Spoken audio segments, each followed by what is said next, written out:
2022년도 표가 세상의 소금과 빛이 되라는 그런 말씀입니다.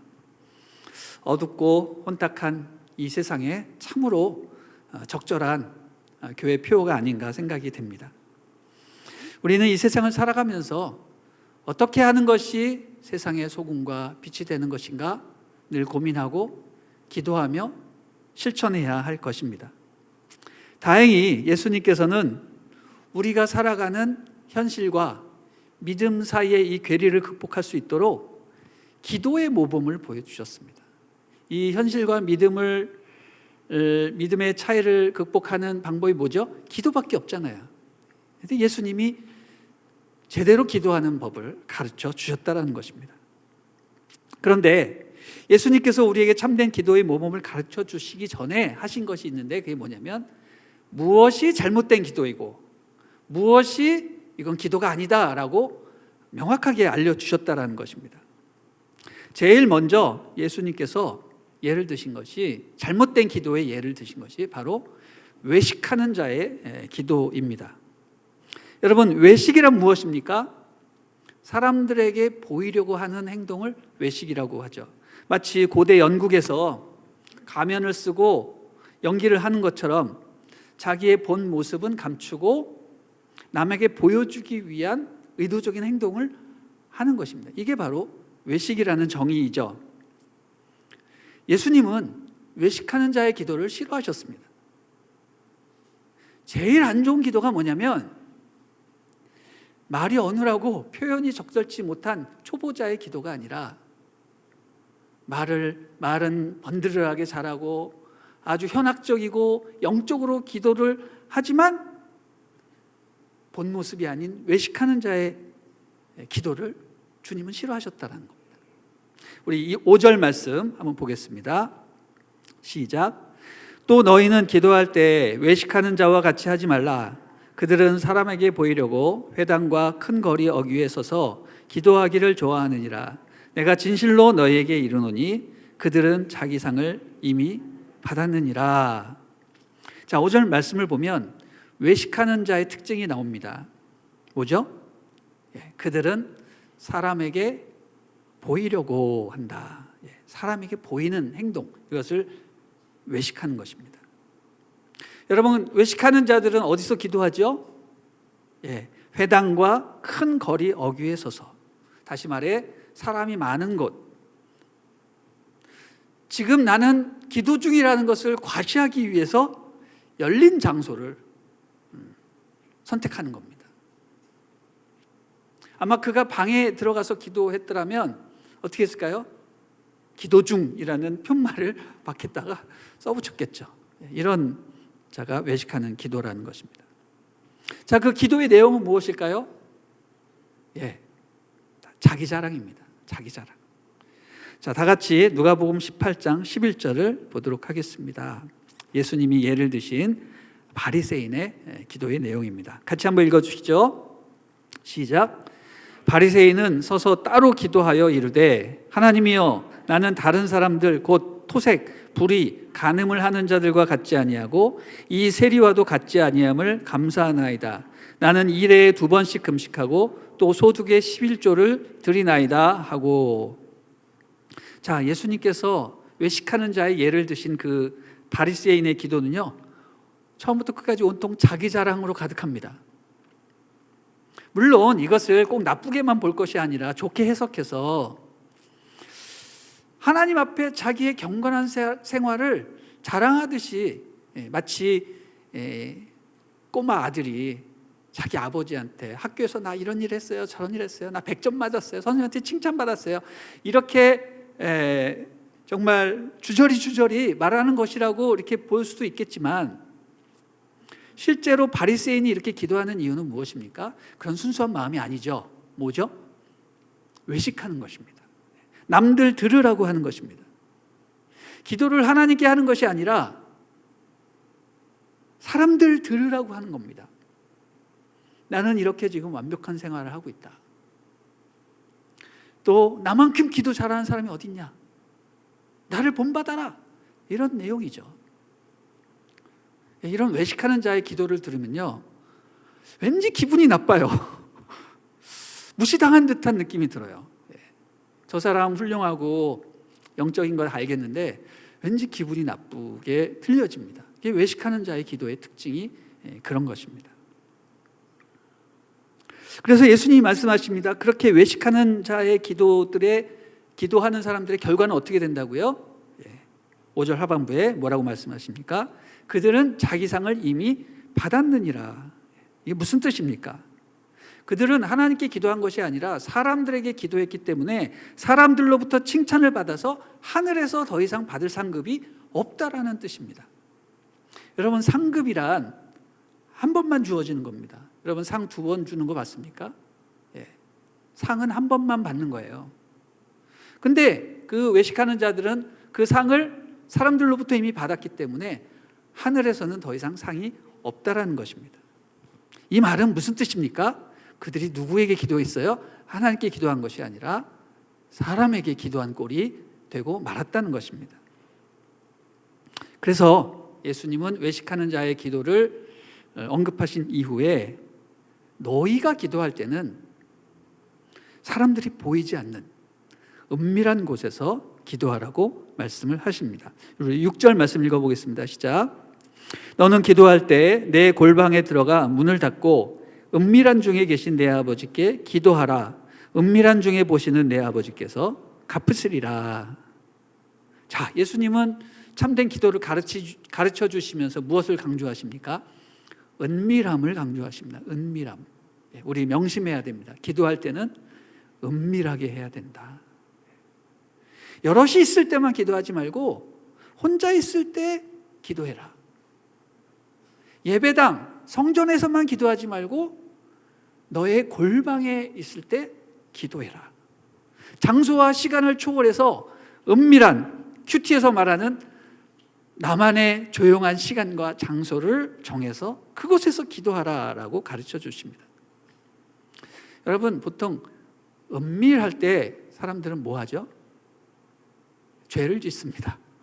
은밀한 것을 만나면 죄질 생각만 하죠. 그게 사람의 특징이에요. 그렇기 때문에 예수님은 뭐라고 하십니까? 은밀한 곳에서 기도하라고 하십니다. 그래야 우리가 은밀한 곳에서 죄를 짓지 않거든요.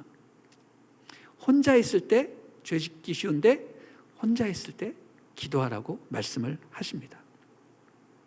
사랑하는 우리 사부 예배 말씀 듣는 성도 여러분, 여러분의 방에 자신만의 그 기도의 공간을 갖고 계십니까?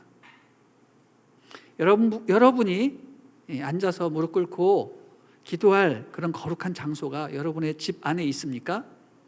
없으시다면 새해부터 그런 장소를 만드시기를 축복합니다. 하나님과 나만의 그 은밀한 만남의 장소, 거기에 가야 우리 하나님을 깊이 만날 수 있게 되는 것입니다. 그런 놀라운 축복이 여러분에게 있기를 바랍니다. 아멘. 그런데 이 말씀을 곰곰이 생각해 보면요, 남을 의식하는 그 외식하는 기도를 일반 성도들이 과연 저지를까, 그런 생각을 해보게 돼요. 여러분, 일반 성도들은요, 기도를 안 해서 문제지 기도할 때 외식하는 것이 문제가 되진 않아요. 그렇죠? 그럼 예수님은 누구에게 경고를 하시는 것일까? 바로 기도를 많이 하는 사람, 특별히 대중 앞에서, 성도들 앞에서 기도를 해야 하는, 기도 인도를 해야 되는 저 같은 목회자나 영적 지도자, 교회 리더십들을 향해 하시는 말씀입니다. 특별히 대표 기도를 하는 사람, 기도 인도를 하는 사람, 이런 사람들이 반드시 명심해야 할 부분이라는 것입니다. 저도 기도 인도를 많이 하게 되는데요, 기도 인도를 하다 보면 어떤 유혹에 빠질 수 있냐면, 내가 기도 인도를 해야지 사람들이 은혜를 받아야 한다는 그런 강박관념에 사로잡혀서 자기도 모르게 막 소리를 지르게 되고 방언을 하게 되기도 하고, 또 뭔가 나는 기도 많이 하는 사람이다라는 것을 보여주고 싶은 그런 유혹에 빠지기도 합니다. 그렇기 때문에 예수님께서 오늘 지금 하시는 그 외식하는 자의 기도에 대한 경계를 누가 명심해야 될까요? 기도 많이 하는 사람, 앞에 서는 사람, 영적인 리더들이 이 말씀을 늘 마음에 두고 있어야 하는 겁니다. 나의 기도가 혹 사람을 기쁘게 하는 기도가 되지 않을까? 사람 들으라고 하는 기도가 되지 않을까?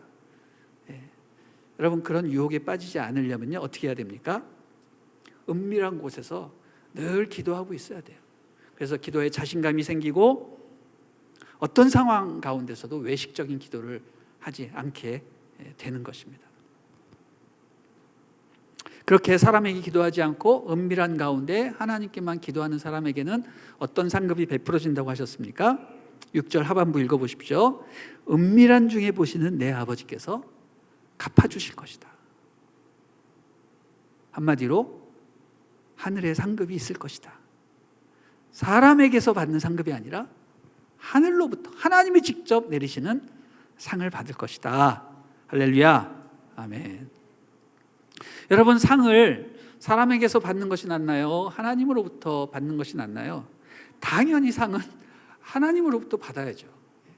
사람에게 상 받나 기껏해야 칭찬, 커피 쿠폰 몇 잔, 그걸로 끝나는 거죠. 그러나 하나님으로부터 받는 상급은 천군 천사들 앞에서 그 빛나는 영광 가운데서 받는 정말 엄청난 상급인 것입니다. 그래서 어떤 분들은요, 심지어 이렇게 말씀하시는 분도 있어요. 제발 나를 칭찬하지 말아라. 당신이 나를 칭찬하면 나는 하늘에서 상급이 없다. 그래서 칭찬을 피해 다니시는 분도 있어요. 저는 여러분이, 저를 포함한 우리 모두가 그런 사람이 되었으면 좋겠습니다. 그렇다고 칭찬을 하지 않으면 안 되겠죠? 일부러 칭찬을 받으려고 노력하지 말라라는 뜻입니다. 우리 7절 말씀 보겠습니다. 시작. 또 기도할 때 이방인과 같이 중언부언하지 말라. 그들은 말을 많이 하여야 들으실 줄 생각하느니라. 그러므로 그들을 본받지 말라. 구하기 전에 너희에게 있어야 할 것을 하나님 너희 아버지께서 아시느니라. 자, 두 번째 주님께서 경계하시는 그런 기도는 중언부언하는 기도입니다.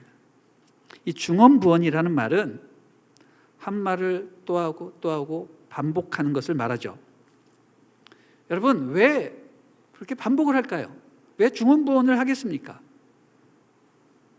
내용이 없기 때문에 그 없는 내용을 가리우기 위해서 각종 미사여구를 갖다 붙여서 뭔가 현학적이고 자기가 영적이고 잘난 사람으로 보이려고 하기 위해서 이렇게 중언부언을 하는 겁니다.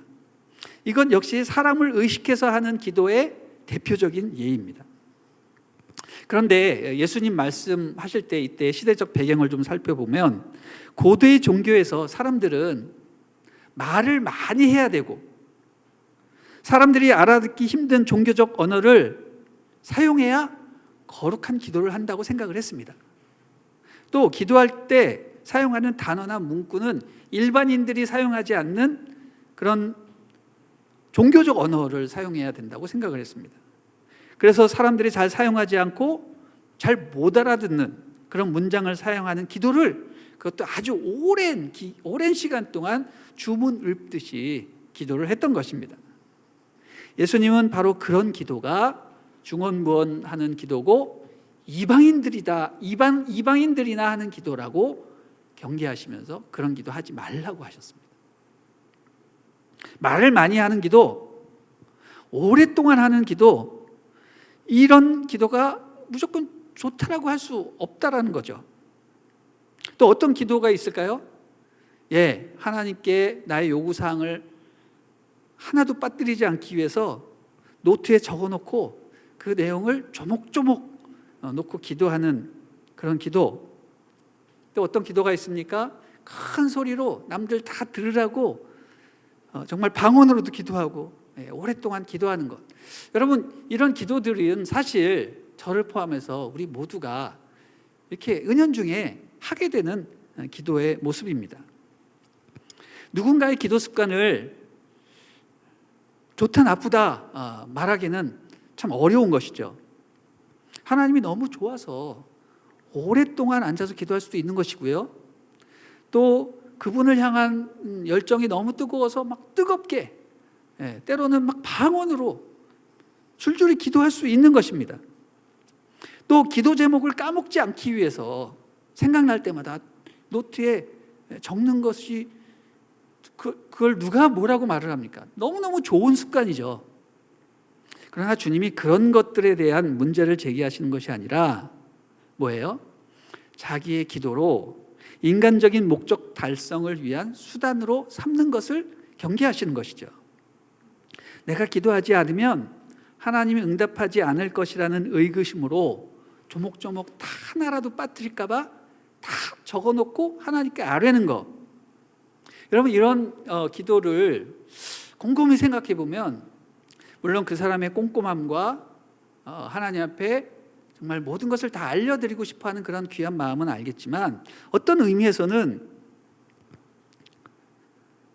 나의 뜻을 하나님 앞에 관철시키기 위해서 하나도 빠뜨리지 않고 다 하나님께 알려드리는 것이라고도 생각할 수 있습니다. 어떤 분이 그런 얘기를 하세요. 간증 비슷하게 하시는 건데, 자기가 배우자를 위해서 100가지 기도 제목을 했는데 다 응답받았는데 한 가지가 제 배우자에게 그런 게 없다는 거예요. 근데 생각해 보니까 그 한 가지가 자기가 기도 제목에서 빠뜨렸다는 거예요.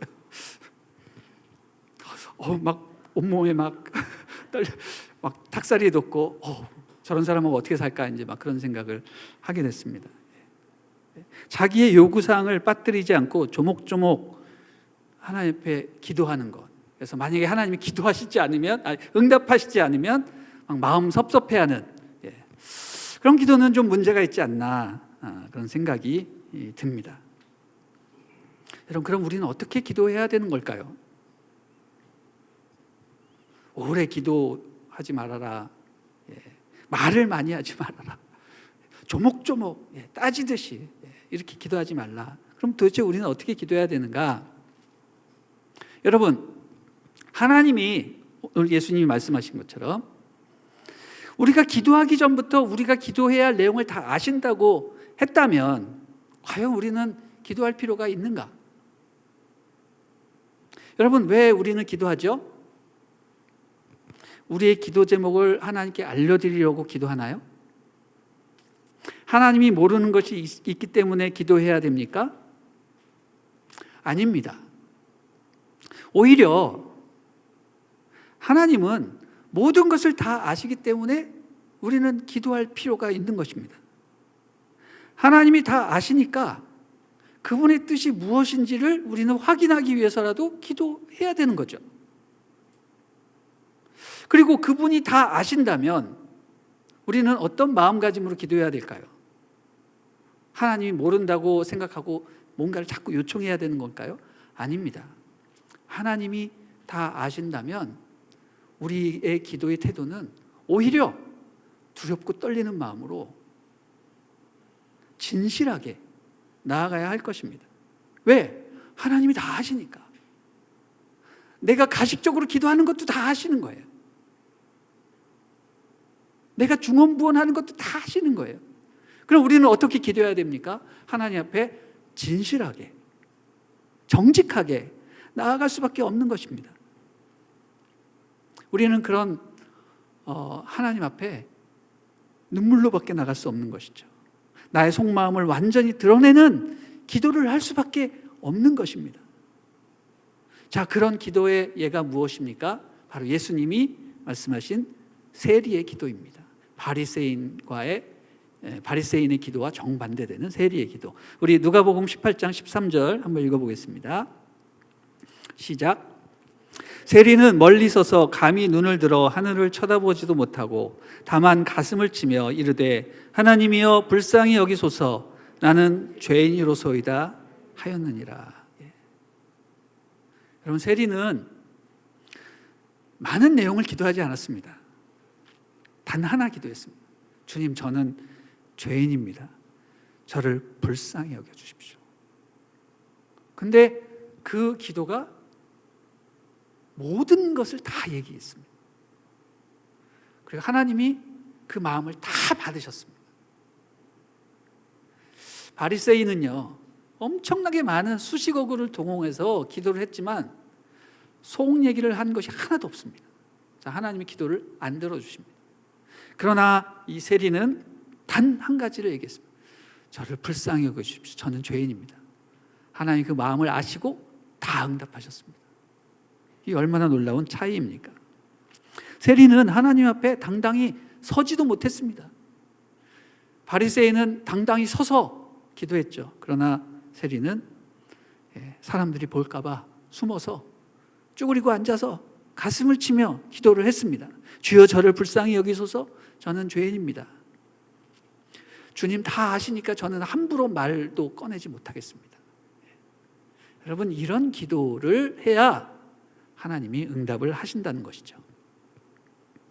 여러분, 우리는 이제 기도를 배울 때 어떻게 배웠냐면 다 새가족반 또는 어렸을 때부터 기도는 어떻게 하는 겁니까? 자, 손을 한번 다 펴보세요. 기도는 5가지 요소가 있죠. 먼저 하나님께 감사하는 기도를 해야 됩니다. 그리고 하나님을 찬양하는 기도를 해야 됩니다.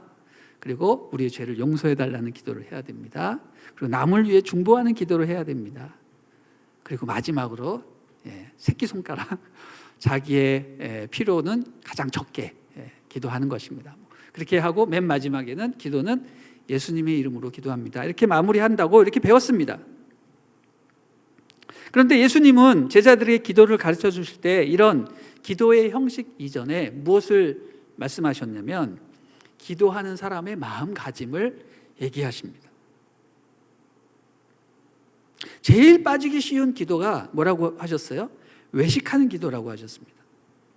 기도의 대상이 하나님인데 왜 자꾸 너희는 하나님이 아닌 다른 존재, 특별히 사람들 보라고 기도를 하느냐. 사람들 의식해서 그들이 들으면 좋아할 기도, 그들의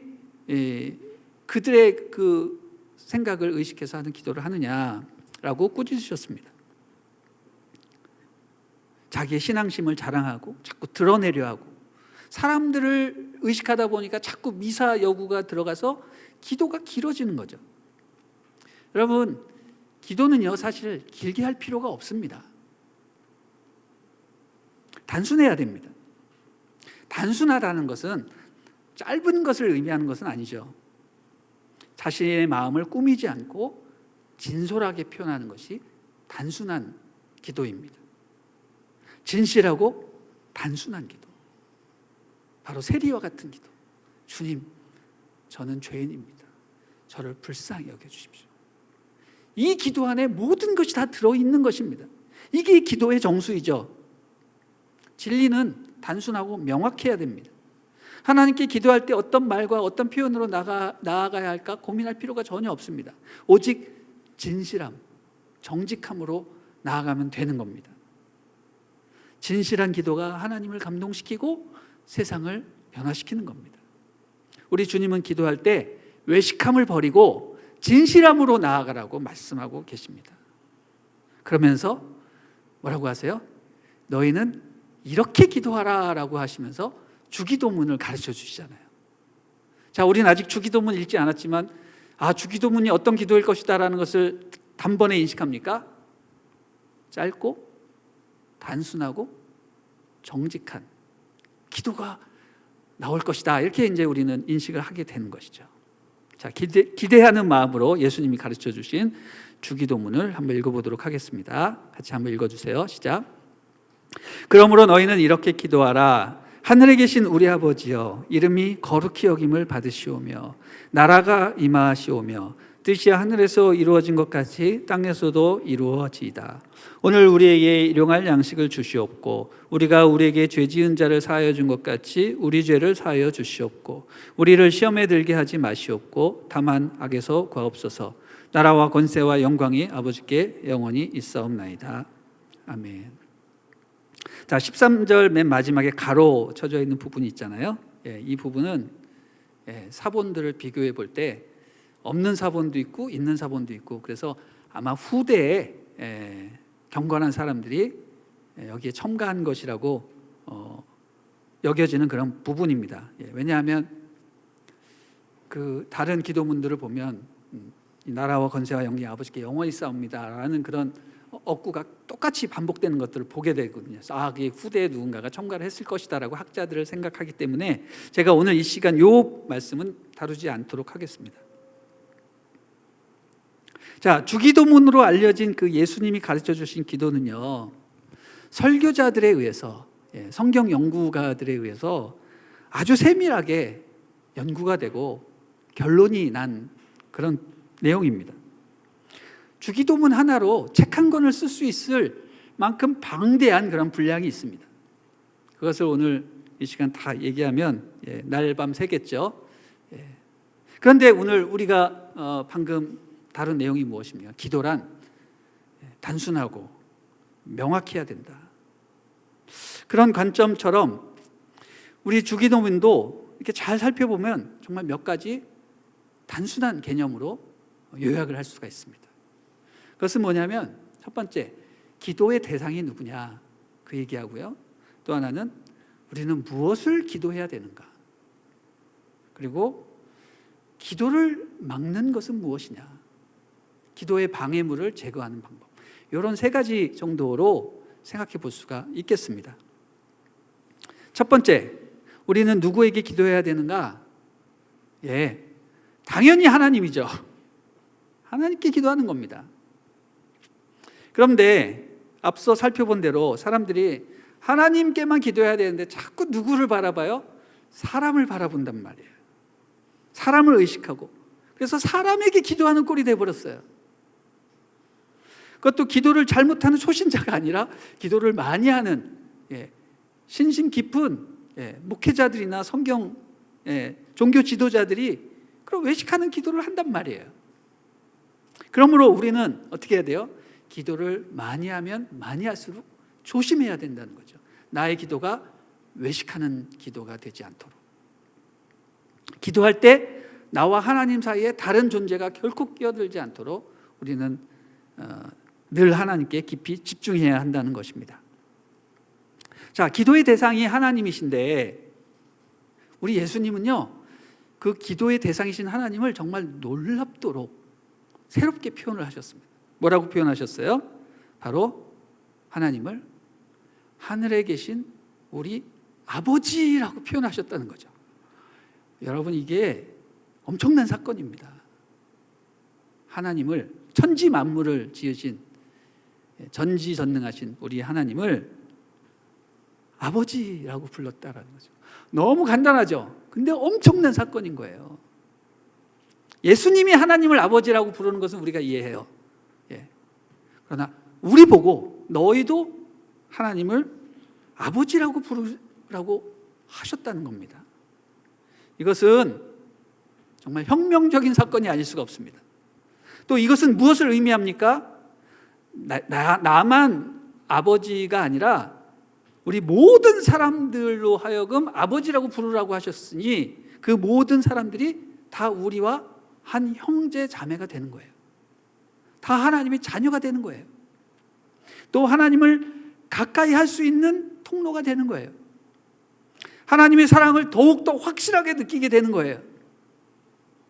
우리가 하나님을 아버지라고 부를 수 있다는 것은 강력한 특권이요, 자랑이요, 우리가 거룩한 존재로 새롭게 변화되었음을 알려주는 우주적인 징표가 되는 겁니다. 우리는 하나님을 아버지라고 부름으로 인해서 우리가 구원받았다는 것을 확신하게 되고 또 나아가서 심판을 면하게 될 것을 아는 거예요. 그리고 천국 백성으로서의 정체성을 확립하는 것입니다. 엄청난 일이에요. 우리가 부르는 아버지는 이 땅의 아버지가 아닌 하늘에 계신 흙으로 창조된 육신의 아버지가 아닌 태초부터 우리를 작정하신 영원하신 아버지, 이 세상 모든 만물을 포괄하시고 주장하시는 만왕의 왕, 만군의 주, 그런 분이 우리 아버지라는 것입니다. 그분이 우리의 아버지고 또 우리가 우리의 아버지라고 했다는 것은 나만의 아버지가 아니라 우리 모든 성도들의 아버지가 되는 것입니다. 여러분, 기도의 시작부터 하늘에 계신 우리 아버지 하면요, 모든 것이 다 끝나버렸어요. 왜? 천지의 주관자 되시는 아버지를 아버지라고 불렀으니 우리를 괴롭히고 우리를 힘들게 했던 모든 악의 세력이 패배하고 그들이 사라지는 것은 시간 문제가 되는 겁니다. 악의 권세를 한꺼번에 물리치실 수 있는 분에게 아버지 도와주세요. 그럼 끝난 거죠. 그렇죠? 우리가 구원을 요청했기 때문에 악의 세력은 끝난 겁니다. 이처럼 시작부터 승리를 선포해야 하는 메시지입니다. 하늘에 계신 우리 아버지 하면 끝난 거예요. 기도가 벌써. 할렐루야. 그 강력한 힘을 여러분도 느끼시기를 바랍니다. 이제 무엇을 기도해야 되는가 한번 내용을 살펴보도록 하겠습니다. 무엇을 기도해야 됩니까? 9절 10절 읽어보겠습니다. 시작. 그러므로 너희는 이렇게 기도하라. 하늘에 계신 우리 아버지여, 이름이 거룩히 여김을 받으시오며 나라가 임하시오며 뜻이 하늘에서 이루어진 것 같이 땅에서도 이루어지이다. 자, 예수님은 우리에게 앞으로 기도할 때 모든 것을 하실 수 있는 천지의 주관자이신 하나님께 정말 째째하게 주님 이거 사주세요, 저거 필요해요, 이거 도와주세요, 이런 기도하지 말고 담대하게 그분의 이름을 구하고 그분의 나라를 간구하고 그분의 뜻이 이 땅에서 이루어지도록 기도하라고 말씀하십니다. 여러분, 첫 번째 말씀하신 이름이 거룩히 여김을 받으시오며, 이 말의 뜻은 이 말의 의미는 무엇입니까? 하나님의 이름이란 그분의 신분과 속성과 성품을 드러내는 겁니다. 원래 우리 하나님은요, 이름이 없으신 분이에요. 그도 그럴 것이 어느 누구도 하나님을 이름 붙일 사람 존재가 없는 겁니다. 왜? 이름이란 누가 누구를 부르는 거예요? 자기를 지은 이가 붙여주는 것이 이름이잖아요. 근데 하나님은 어떤 존재로부터 나신 분이 아니기 때문에 이름이 없어요. 그래서 모세가 처음으로 하나님 앞에 당돌하게 당신의 이름이 무엇입니까? 라고 했을 때 하나님은 무척 당황하셨을 거라고 생각해요. 아무도 나의 이름을 물어본 적이 없는데 모세가 물어봤으니까 하나님 뭐라고 얘기하셨습니까? 나는 나다 얘기하셨어요. 그게 나는 스스로 있는 자라라는 뜻이에요. 나는 나다라는 거예요. 그게 이름이 돼버렸어요. 그게 여호와예요. 여호와. 여호와. 나는 스스로 있는 자다라는 뜻입니다.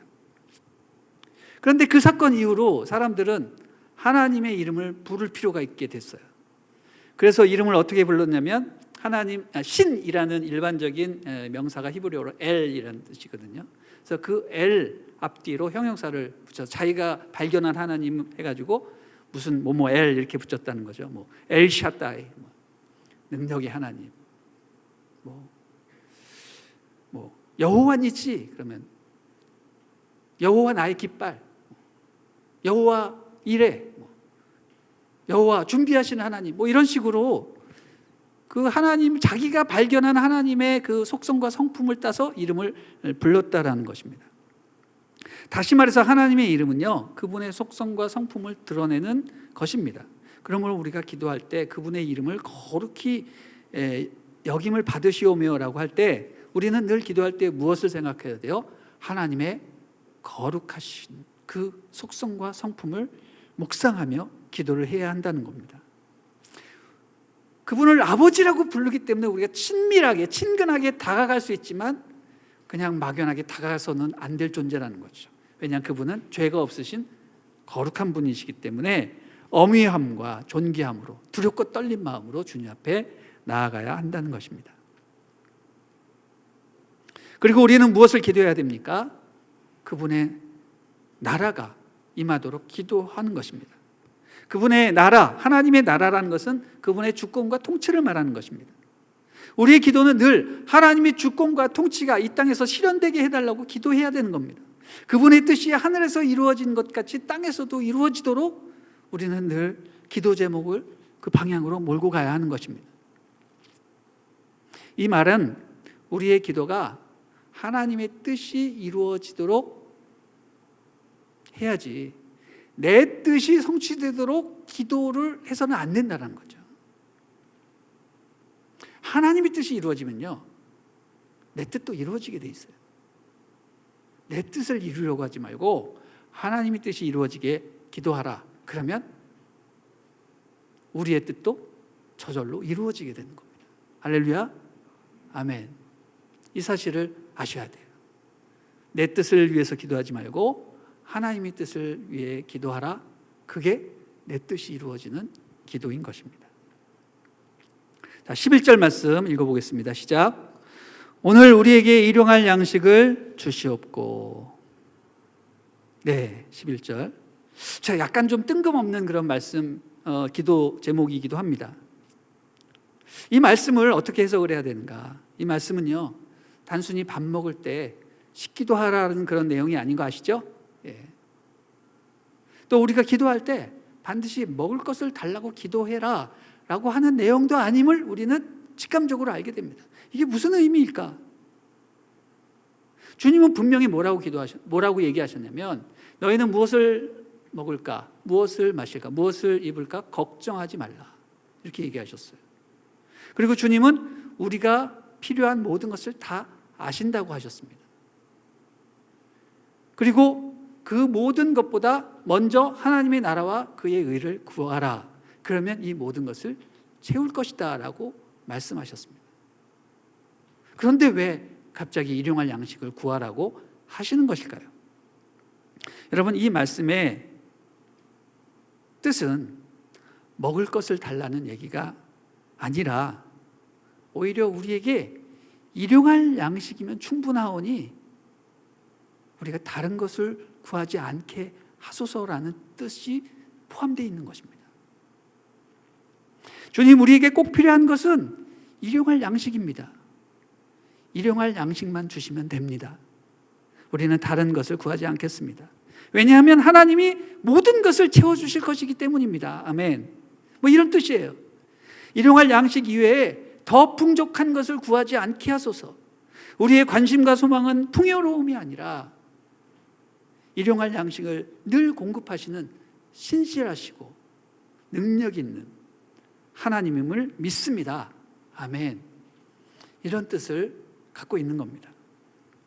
여러분, 우리가 일용할 양식을 넘어 배부르고 만족스럽고 풍요로운 삶을 추구한 결과가 무엇입니까? 그 결과는 영적 피폐함과 우리 주변에 늘어가는 쓰레기, 환경오염, 지구온난화, 빈부격차, 이런 겁니다. 만약 우리가 일용할 양식으로 족하고 하나님의 나라와 의를 구했다면 오늘날 사회 문제는 발생하지 않았을 것입니다. 우리의 기도가 탐욕스럽고 우리의 기도가 자기의 뜻을 구했으며 물질적 풍요와 배부름을 강구했기 때문에 오늘날 겪고 있는 모든 사회의 모든 악의 요소들이 발생한 겁니다. 하나님은 우리의 모든 필요를 다 아십니다. 그리고 우리를 먹이시고 입히십니다. 그것을 믿고 우리는 무엇을 간구해야 되느냐? 먼저 그의 나라와 그의 의를 간구해야 되는 겁니다.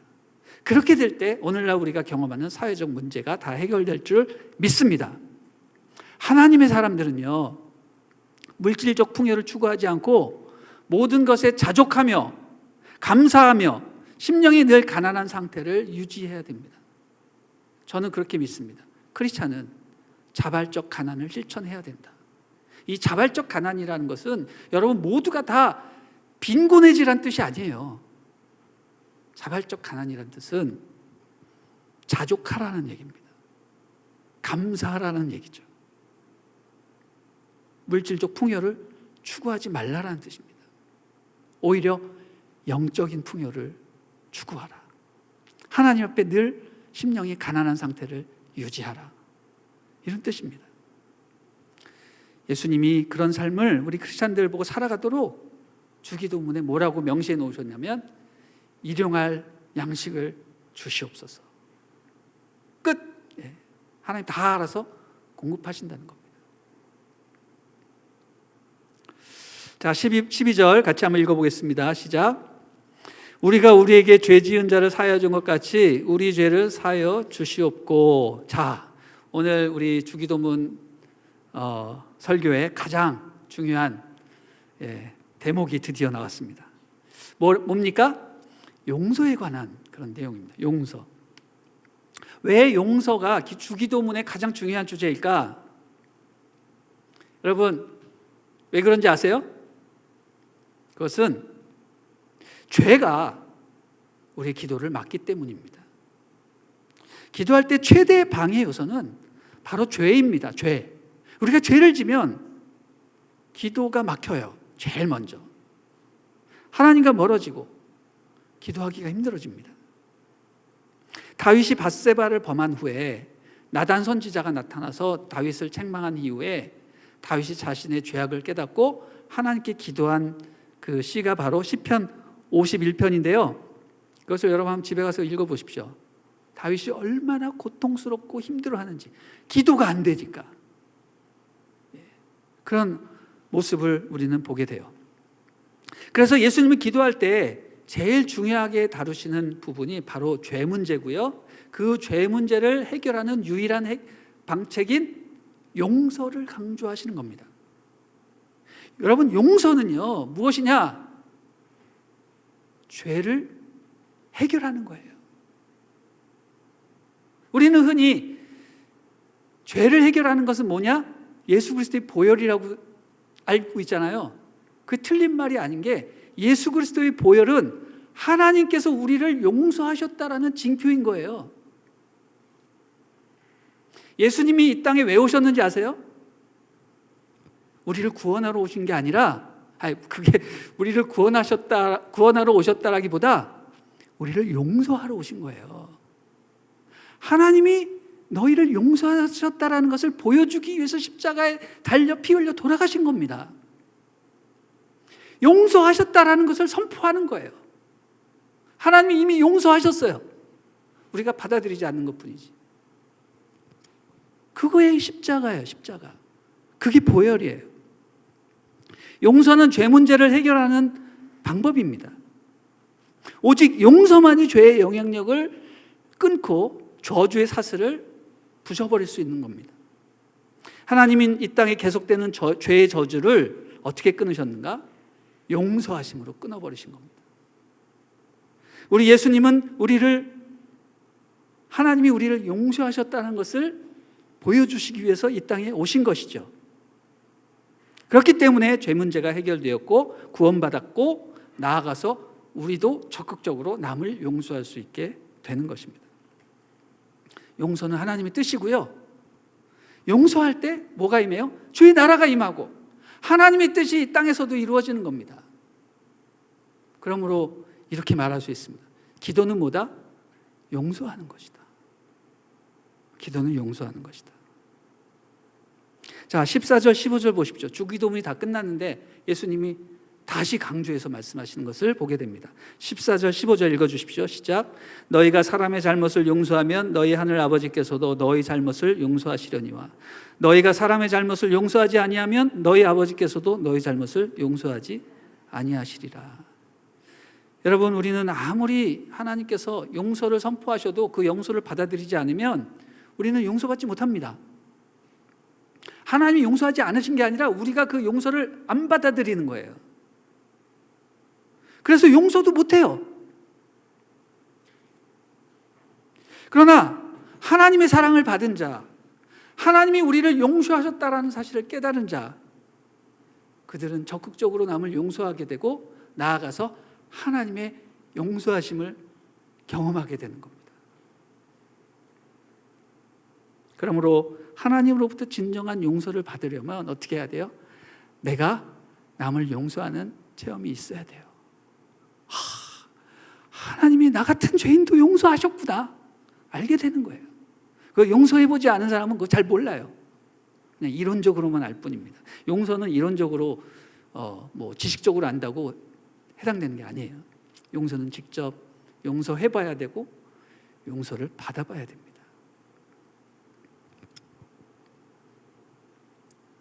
마지막으로 13절 읽어보도록 하겠습니다. 시작. 우리를 시험에 들게 하지 마시옵고 다만 악에서 구하시옵소서. 아멘. 자, 우리의 기도를 막는 최후의 세력이 누구입니까? 마귀 사탄입니다. 이 마귀 사탄은요, 결코 없어지지 않습니다. 우리가 살아있는 한 마귀 사탄의 시험과 유혹은 끊이지 않을 것이다 라고 보시면 맞습니다. 우리가 아무리 이것을 이겨내기 위해서 산속에서 돌을 닦고 금식 기도를 하고 영성 수련을 해도 사탄의 시험은 끊이지 않습니다. 우리가 죽을 때까지 사탄의 공격은 계속될 것입니다. 그럼 왜 그렇게 되는가? 여러분 그거 아세요? 사탄의 시험이 강력하면 강력할수록 우리의 기도도 더 뜨거워지고, 사탄의 공격이 강력해질수록 우리의 방어력은 더 확실해지는 것입니다. 주님이 사탄을 당장 없애버리지 않는 이유가 있어요. 그것은 우리 때문에 그래요. 우리를 위해서 하나님이 계획하신 거예요. 마지막까지 성도들의 신앙을 단련시키고자 사단을 제어하지 않으시고 풀어놓으시는 겁니다. 그리고 마지막 때에 비로소 사탄을 한꺼번에 불못에 집어 던지십니다. 그때 우리의 모든 유혹과 시험은 끝나게 되는 것이죠. 그리고 우리는 영광스럽게 변화되어서 하나님과 영원토록 거하게 되는 것입니다. 그렇기 때문에 우리는 기도할 때 늘 빠지지 않고 기도해야 되는 게 뭐냐? 우리를 시험에 들지 말게 하옵시고 다만 악에서 구하옵소서. 이렇게 기도해야 되는 것입니다. 영적 전쟁. 기도할 때 빼먹지 말아라. 그래서 예수님이 주기도문에 넣어주시는 겁니다. 사랑하는 성도 여러분, 기도는 되게 복잡하고 어려운 것 같지만 의외로 단순하고 강력한 것입니다. 그것은 우리가 하나님의 자녀됨을 선포하고 그분의 뜻이 성취되고 주의 나라가 이 땅에 임하도록 할 때 그것은 가능해지는 겁니다. 여러분 기도할 때 시시하게 우리의 그 강력한 하나님께 아뢰기를, 주님 요거 좀 해주세요, 저거 좀 사주세요, 뭐 이런 그런 시시한 기도하지 마십시오. 기도할 때는 하나님 앞에 기도한다면 여러분 담대하게 그분의 나라가 통째로 내 마음 가운데 임하게 해달라고, 이런 강력한 믿음의 기도를 하시기를 바랍니다. 하나님 아버지, 다른 거 다 필요 없습니다. 주님의 마음을 나에게 부어주십시오. 내가 주님과 동행하며 하나님이 기뻐하시는 일을 감당하겠나이다. 그렇게 기도하고 담대하게 살아갈 때 우리가 죄의 권세를 이기고 용서할 수 없는 사람을 용서하고 원수 마귀와의 그 영적 전쟁에서 이기고 승리하게 되는 것입니다. 여러분, 주기도문이 주는 메시지는 무엇입니까? 단순하게, 정직하게, 진솔하게, 그리고 하나님의 나라를 구해라. 그러면 내가 모든 것을 다 들어주겠다. 이런 내용을 우리는 받는 것입니다. 사랑하는 여러분, 2022년도 새해가 밝았습니다. 주기도문을 올바로 묵상함으로 말미암아 강력한 기도 영성을 소유하시기를 축복합니다. 단순하지만 강력한, 진솔하지만 하나님이 기뻐하시는, 하나님의 마음을 움직이는 그런 기도를 통해서 하나님의 나라가 정말 이 땅에 실현되는 그런 놀라운 역사를 경험하는 우리 모두가 되기를 주님의 이름으로 축복합니다.